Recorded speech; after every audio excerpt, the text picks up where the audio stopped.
د طالبانو اسلام او دین څنګه فرق لري؟ په دې اړه درویش دورانی ډیره زیاته زبردست لیکنه کړې ده او دا ټول توپیرونه یې همدلته ذکر کړي دي چې موږ یې له تاسو سره په دغه ویډیو کې شریکوو، نو ضرور دغه ویډیو نن تر اخره وګورئ.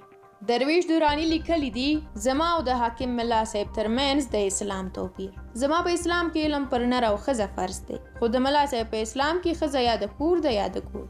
زما په اسلام کې په هر حالت کې ځان وژنه مطلق حرام او منع ده، خو د ملا صاحب په اسلام کې بیا ځان وژنه ویاړ او شهادت دی. زما په اسلام کې صحرایي محکمه مطلق منع ده، خو د ملا صاحب په اسلام کې کره جواز لري.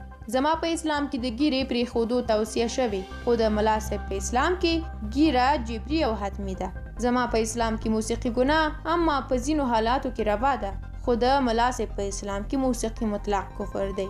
زما په اسلام کې د بې ګناه انسانانو وژل حرام او کبیره ګناه ده، خو د ملا صاحب په اسلام کې هیڅ باک نشته. زما په اسلام کې هر حکم د خدای جل جلاله حکم دی، خو د ملا صاحب په اسلام کې تر خدای جل جلاله ډیر د پنجاب حکمونه منډل شوي. زما په اسلام کې جرم فردي عمل دی، خو د ملا صاحب په اسلام کې د یو مجرم په جرم کې د هغې د ټولې کورنۍ غړي شریک دي او همدا تیرې 2 اونۍ وړاندې زما په جرم زما والد صاحب نیولی او 1 اونۍ زنداني کړی وو.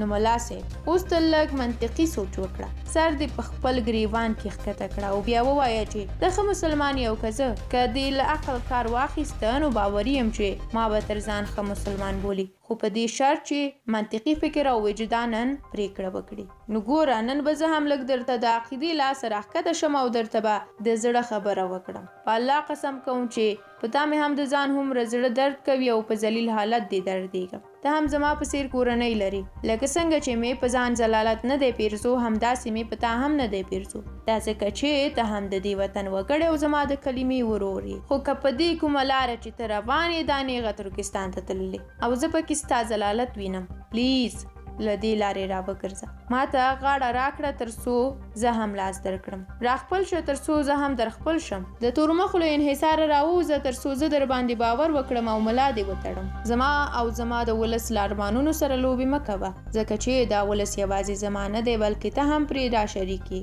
که د ولس تر شا نه وي نو واک دې نه پایېږي او ممکن دومره ژر له ټولنې نفي شي چې تا به یې لا په اړه فکر هم نه وي کړی. افغان پر رضا دوزخ ته هم ځي، خو په زور یې جنت ته هم نشي بیولی. هیله د نور د کبر له دې جګه سره ښکته شه، ولس ته رجوع وکړه، د ولس هیلو ته درناوی ولره او زړونه یې وګټه تر څو په شریکه د دې وطن او ولس لپاره کار وکړو او دایما یې د نورو له محتاجۍ خلاص کړو، چې نه بیا توره پورته شي نه سر په وینو رنګ شي.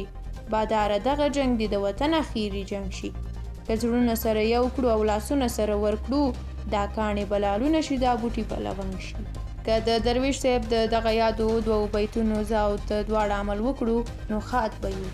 خو که بیا ته په خپل خرڅ پوري او زه په خپل نو بیا ګمان نه کوم چې دا وړی دې شړی او زه او ته دې ښه ورځ ووینو. مقصد از ما گفتن. ډیره مننه چې تاسو هم ویډیو تر اخره ولیدله. تاسو د درویش د دغه لیکنې په اړه خپل نظریات کولی شئ په کومنټ کې ولیکئ. موږ ستاسو کومنټونه، غبرګونونه او ویناوې لولو. د سوله افغان یوټیوب چینل تر بلې ویډیو ښه وخت ولرئ.